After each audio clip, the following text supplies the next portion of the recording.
Hey all, welcome back to my channel. If you haven't been here before, my name is Julie and I mostly make videos surrounding topics such as music, makeup, as well as mental health. Today's video is a get ready with me, so it's makeup related. It'll probably be related to other things because I'm not really going to talk about my makeup today.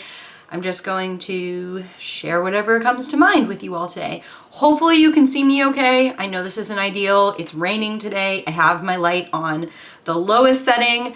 I know my brows are not even. I don't care. I have come to terms with myself, and let me tell you, I am asymmetrical. So therefore, and it's okay.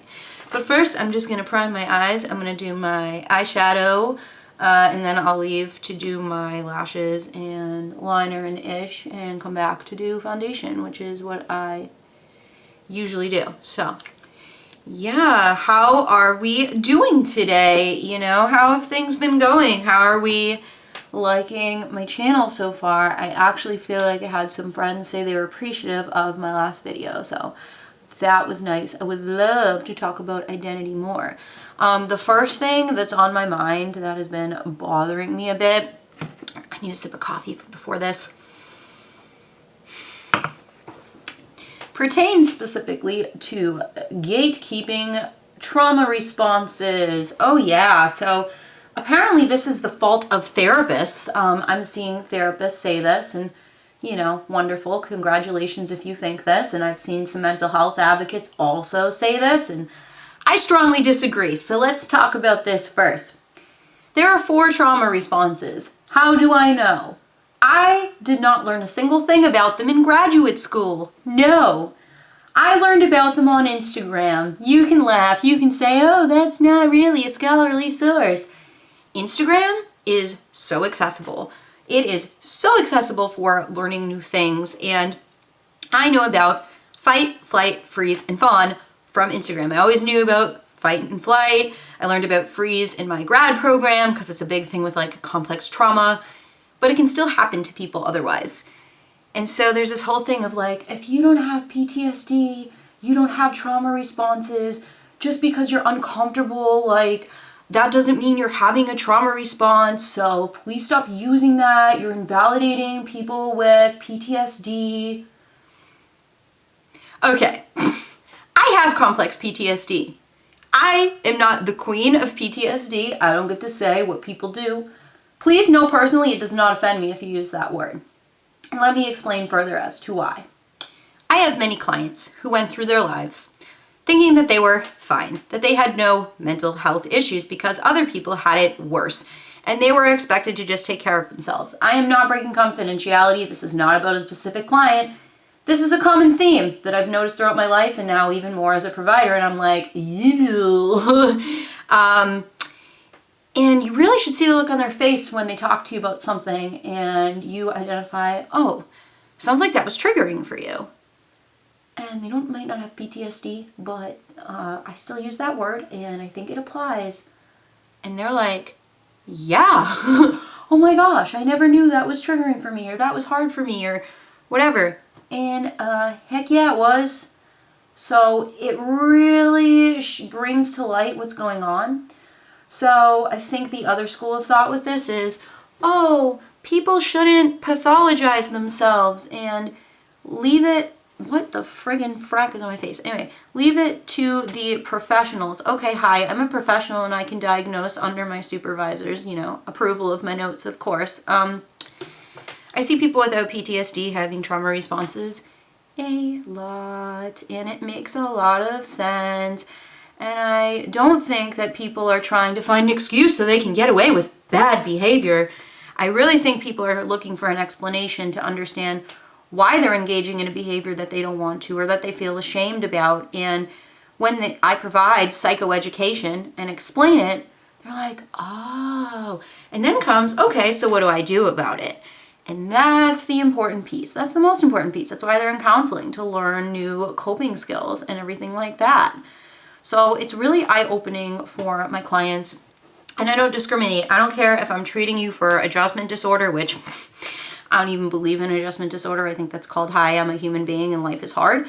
But, you know, I even think that depression and anxiety are normal, natural responses to a lot of life stressors.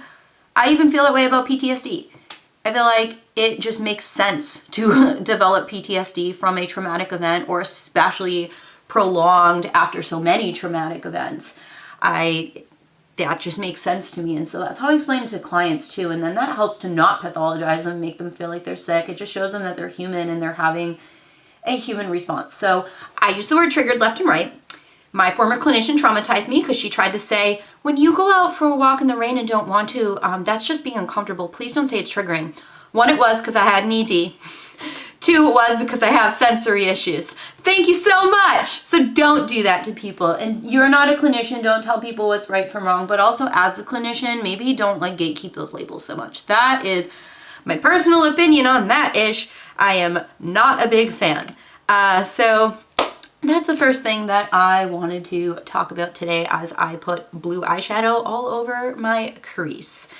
So next up, I have never ever used this shade, and I don't know how this is gonna look. Oh, okay, it's kind of like pinkish. Well, it's cute actually. Oh, but anyways, back to what else I want to talk about.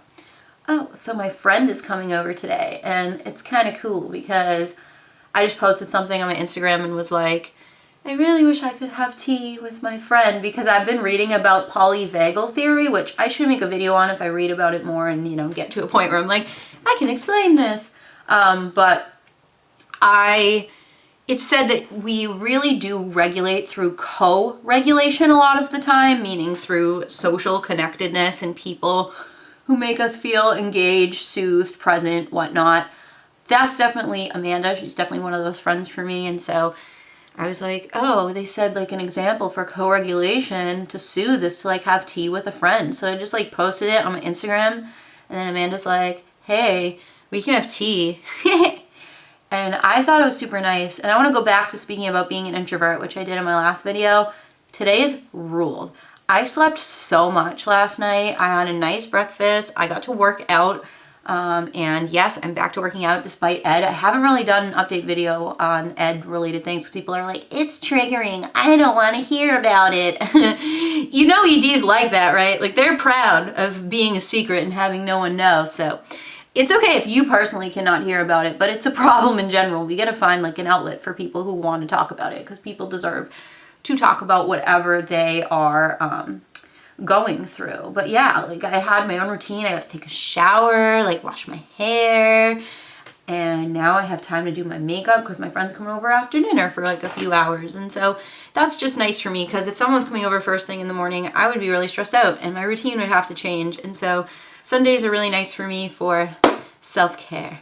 But yeah, there's the eye, like super simple nowadays, right? I just blended a bunch, and I will be back to do my foundation soon. We have a random break. So I am having lunch. I made breakfast tacos and I have chips, and I'm excited because my energy was going toward the end of that video. And so let's be real for a moment here. I used to sit and film my YouTube videos even when I felt my energy going and just say, nope, I gotta get that done first and eat as late as possible. And I've worked really hard on that ish. So I'm honoring my hunger today with my breakfast tacos and my chips. Did you know you can eat carbs at every meal and snack?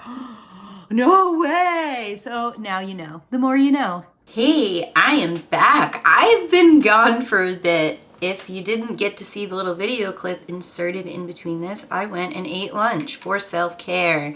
I am modeling self-care, and I'm proud. Because as I said there, I used to really just say, no, I gotta keep going. I gotta finish my YouTube video first, and I would get really stuck on that and then eat. And it would make myself so tired, whereas I have energy now. I drank more water with my lunch, so I'm hydrated now.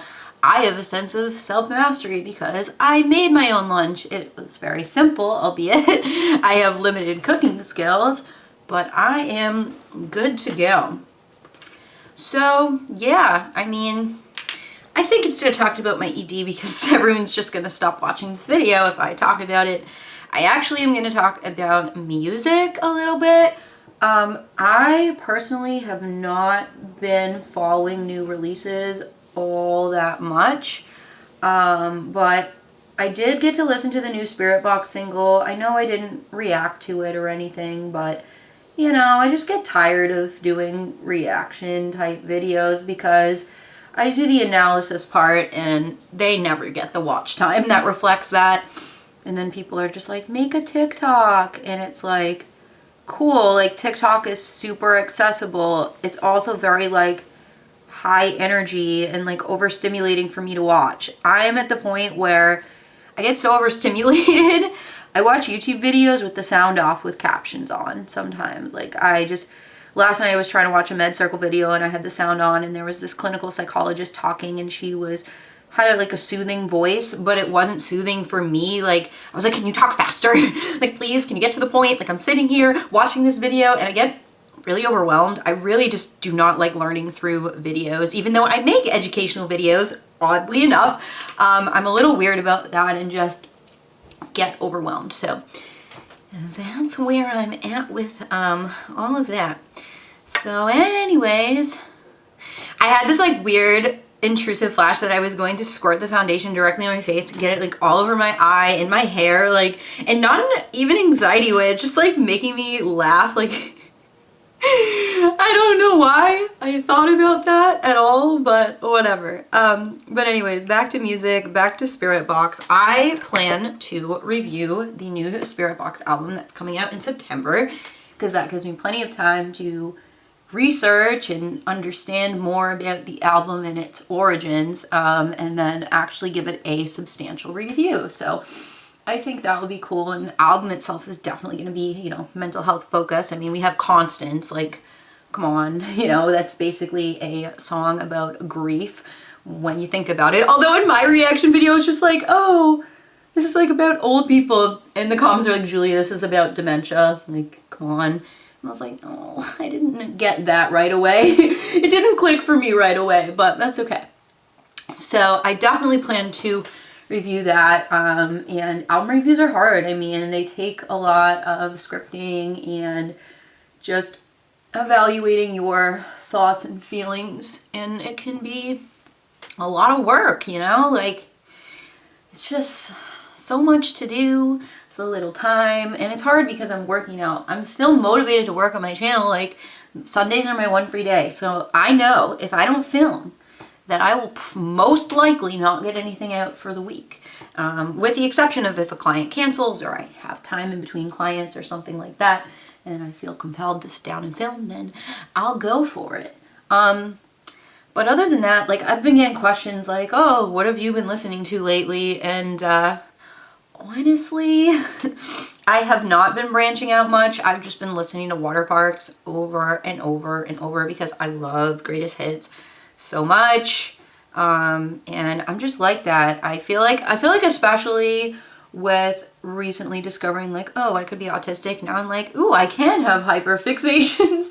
I don't know if that makes any sense. Does that make sense that now I'm like, I can listen to Water Parks all day and think about Water Parks all day because it soothes me and makes me happy, and before, like, I felt like that was like incorrect or whatever. I don't know, because so I had a student when I was in kindergarten and he was obsessed with Minions, and I remember the school adjustment counselor came in and was like, this is a hyperfixation, this isn't good, and like my boss was like, yeah, like we gotta fix this. And I was so aggravated by that. I'm like, this kid is 5, he gets good grades, he's silly, like he's having a hyperfixation to cope, and he was just like different. Like maybe he was autistic, I don't know, I'm not gonna, you know, diagnose him, I don't know, but I'm just saying, like, we're really harsh on kids about them coping the way they do and saying that it's wrong, and we really need to pick apart, okay, like what if their behaviors are like unsafe, like that we need to address, that we cannot say, oh, that's part of who you are and that's fine,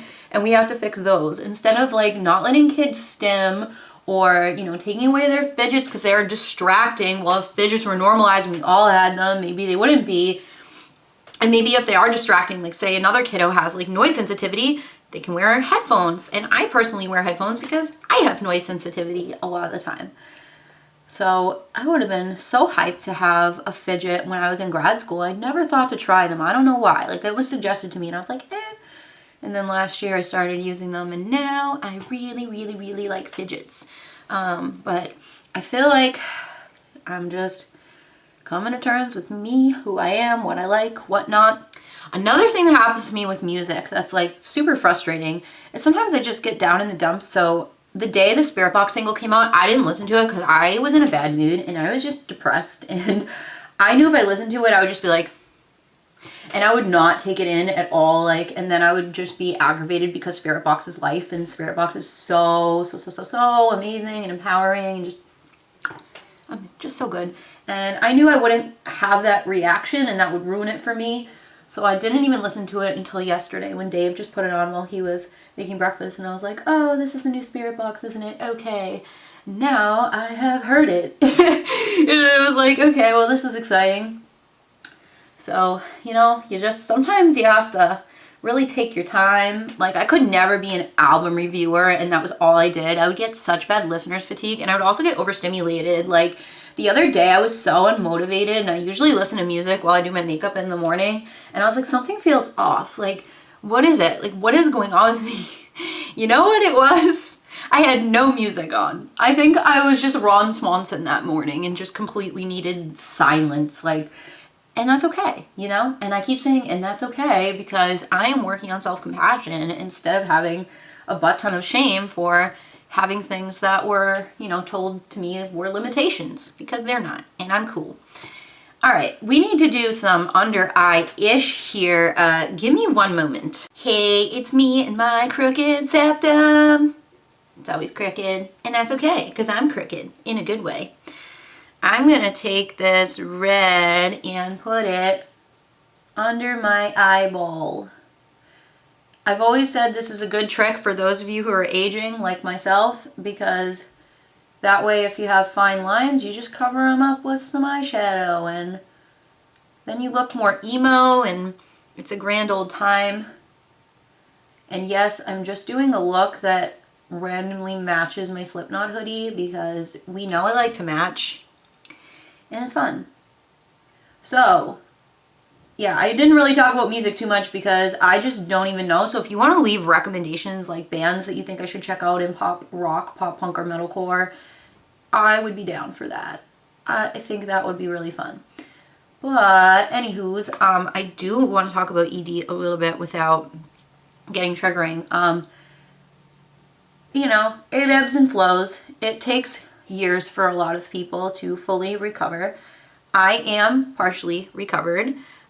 Weight is not an indicator of recovery. That just means, you know, that you've been engaging in less behaviors. It doesn't mean the thoughts or urges are still not there. And people have a really messed up perception of like what EDs are. Like, it's not just people engrossed in diet culture trying to control their body. They can come from trauma, they can come from OCD, they can come from being autistic, because there's some autistic people that aren't in touch with their like hunger, because it happens differently from what I understand. And I don't think that's the case 100% of the time, because definitely I can notice when I'm hungry.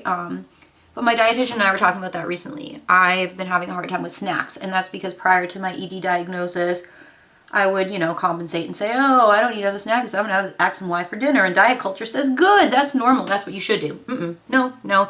If your body's telling you need a snack, you need a snack, my dear. And please go enjoy one with a carb and fat or carb and protein. Yes, you can have carbs at snacks. Oh my goodness gracious. Isn't that wonderful? So my dietitian was talking about like, yeah, like Julie, you're like functioning now, but don't you want to function optimally? Like, don't you want to feel physically well instead of just carrying on? And I think that was really important for me to hear. And even filming this video, I was like, well, I want to like have a decent video out where my cognition doesn't blow away and I can actually talk and everything like that. So that motivated me to go have a snack. And I think that's really important, that we just normalize honoring your hunger instead of trying to control our bodies and look a certain way, because that just causes a lot of problems for us. All right, I gotta finish on my eyes and do my contour, and I'll be back soon, okay? Yes, I know, I look like a clown. My lipstick is really intense. But I'm a cute emo clown, and it's cool. I was just setting my face real quick because I left. By the way, This Milani lipstick is awesome. It does transfer, but look at how pigmented it is. It's beautiful, and I like that it is a satin matte instead of a regular matte because those are just uncomfortable to wear sometimes. So I'll be back to do my outro, everybody. Hello, here is my finished clown emo person look. Yay, Slipknot. So yeah, just a simple blue eye with red underneath, red mascara, and a big bold red lip for a grand old rootin' tootin' time. I'm feeling weird right now, so I felt a little irritable once I ran into a family because I was like jonesing on my alone time here, and then it was just like, ugh. Do you ever get like that? Because that's something I used to feel a lot of shame in, and now I'm like, no, my brain's just telling me, Jules, you really need to be alone for a bit to rest up because your friend's coming over. So thank you so much for watching. I hope this was something enjoyable for you. Please give this video a like if you enjoyed it. I'd love for you to subscribe to my channel as well. You can follow me on Instagram. It's Julie_counseling. My Facebook page will be linked in the description box down below as well.